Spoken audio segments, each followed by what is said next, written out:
Halo, selamat datang lagi di Ilmu Giziku. Kita sekarang mau bahas soal nomor 81 sampai nomor 90 ya teman-teman ya.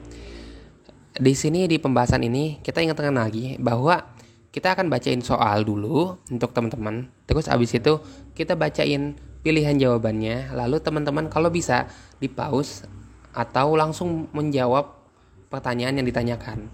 Karena kita bakalan nungguin beberapa detik, langsung kita bahas dan kita jawab. Oke? Oke, teman-teman. Sip.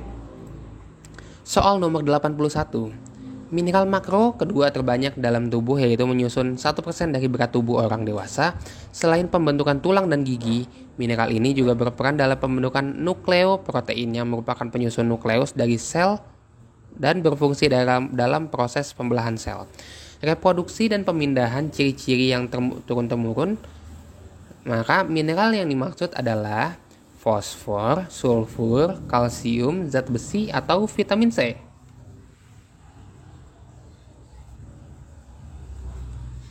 Oke, udah dijawab teman-teman. Nah, kita sekarang mau bahas. Untuk di sini ada kata-kata tulang dan gigi. Pembentukan tulang dan gigi itu mineral yang berkontribusi di dalamnya adalah kalsium dan juga fosfor. Jadi kita bisa tandai ada dua A atau C. Nah, di sini ada kata-kata juga bahwa menyusun 1%.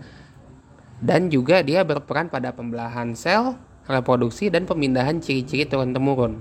Maka yang paling pas jawabannya adalah fosfor.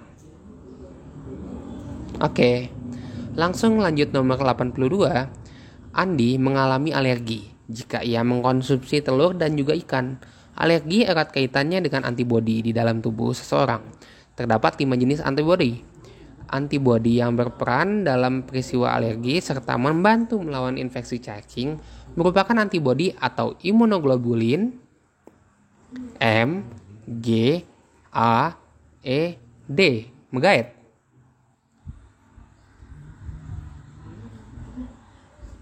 Oke, udah jawab. Yang ini pasti udah jelas ya teman-teman ya. Kalau kita bicara tentang alergi, maka yang pas banget adalah IgE atau imunoglobulin E.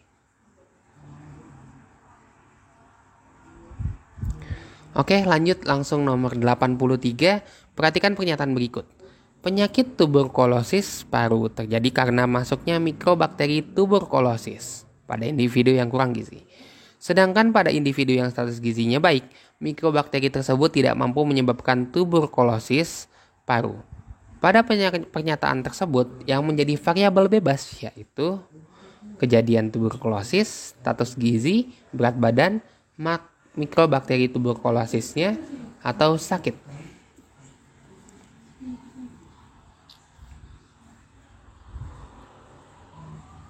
Oke, udah jawab teman-teman. Nah, di sini kita udah tahu bahwa kita ditanyakan variabel bebas. Variabel bebas itu atau variabel independen atau variabel yang mempengaruhi itu yang dia berubah-ubah. Yang kita gunakan sebagai acuan sebagai untuk ke variabel terikatnya. Nah, di sini yang kita tahu bahwa yang berubah itu adalah variabel status gizinya ya. Di sini maksudnya variabel yang terlihat dipengaruhinya adalah status gizinya. Maka kita bisa tahu bahwa mikrobakteri tuberkulosis itu adalah variabel bebasnya atau variabel yang mempengaruhinya. Kira-kira jelas teman-teman? Oke, langsung lanjut lagi ke nomor 84. Status gizi dapat dinilai secara langsung maupun tidak langsung. Penilaian status gizi secara langsung salah satunya dapat dilakukan dengan melakukan pengukuran antropometri. Parameter antropometri yang sering digunakan untuk menentukan status gizi antara lain berat badan, tinggi badan, ukuran lingkar kepala, ukuran lingkar lengan atas. Nah, parameter antropometri yang dapat digunakan untuk melihat pertumbuhan linear adalah berat badan atau BB, indeks massa tubuh atau IMT, lingkar lengan atas atau lila, tinggi badan atau panjang badan TB atau PB, lingkar perut LP.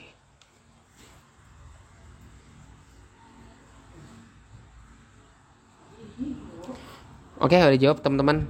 Di sini kita garis bawahi untuk kata-kata pertumbuhan linear. Yang digunakan untuk pertumbuhan linear melihat pertumbuhan linear adalah pertumbuhan yang tidak bisa kembali lagi. Dan juga linear itu artinya kan secara garis lurus. Nah, pertumbuhan linear itu nggak bisa kita lihat dari berat badan, karena berat badan bisa naik atau turun, bisa kembali atau tidak. Indeks massa tubuh pun, lingkar lengan atas juga bisa membesar atau mengecil, lingkar perut juga bisa membesar atau mengecil. Maka jawaban yang paling pas adalah tinggi badan atau panjang badan.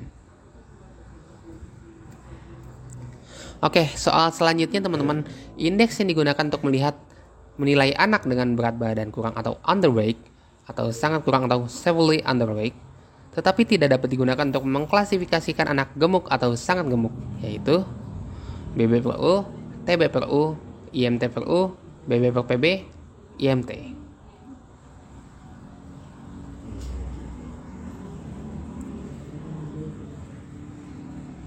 Oke, udah jawab teman-teman. Di sini kita garis bawahi untuk kata-kata underweight dan juga severely underweight. Di sini berarti kita udah tahu ya bahwa underweight dan severely underweight itu pada PMK atau Permenkes nomor 2 tahun 2020 tentang standar antropometri anak menjelaskan bahwa underweight dan severely underweight itu salah satu kategori status gizi yang ada pada BB per U.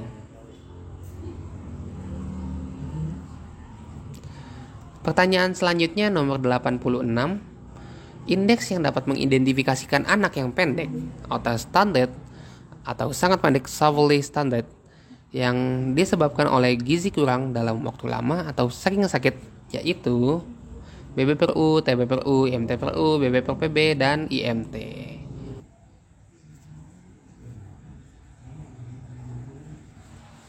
Oke, udah jawab teman-teman. Nah, di sini teman-teman udah pada tahu ya kalau stunted itu atau stunting pasti melihatnya dengan TB per U. Apalagi kalau kita juga melihat dengan Permenkes nomor 2 tahun 2020 itu kata-kata stunted dan severely stunted itu muncul pada TB per U.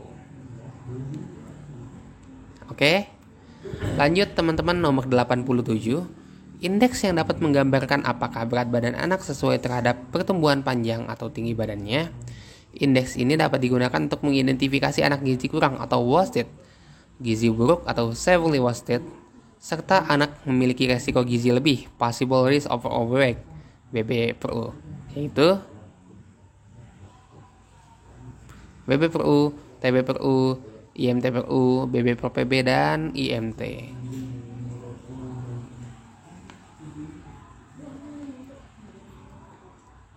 Oke, udah jawab teman-teman.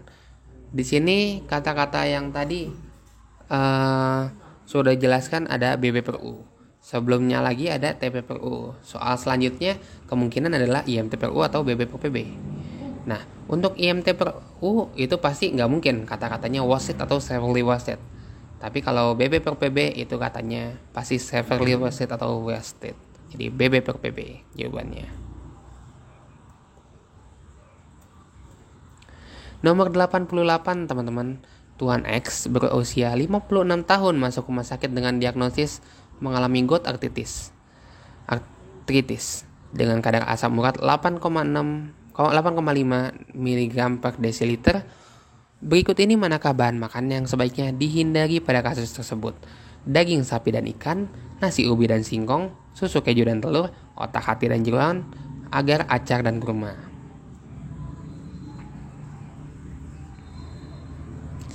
Oke, udah dijawab teman-teman.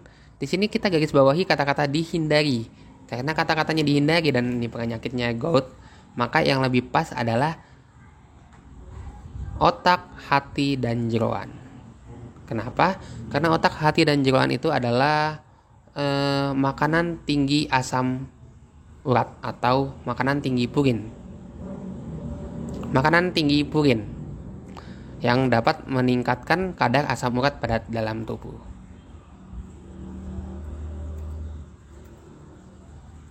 Oke, nomor 89 teman-teman. Sama seperti nomor 88, tapi soalnya beda. Berikut ini manakah bahan makanan yang sebaiknya dibatasi pada kasus tersebut? Daging sapi dan ikan, nasi ubi dan singkong, susu keju dan telur, otak, hati, dan jeroan, agar, acar, dan kurma.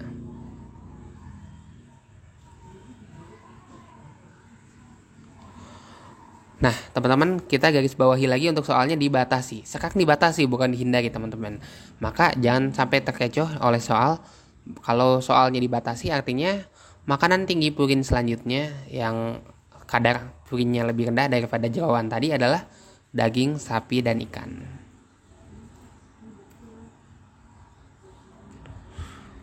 Soal terakhir, teman-teman, nomor 90. Seorang bayi berusia 11 bulan masuk rumah sakit dan didiagnosis dokter mengalami kolestasis. Ahli gizi melakukan wawancara singkat mengenai keluhan makan pada bayi tersebut melalui ibunya dan dapat diketahui bahwa terdapat mual dan muntah pada bayi. Apakah saran yang sebaiknya diberikan pada ibu dalam mengatur makan bayi? Batasi makan tinggi serat, batasi makan tinggi lemak, batasi makan rendah lemak, batasi tinggi protein, batasi makanan manis.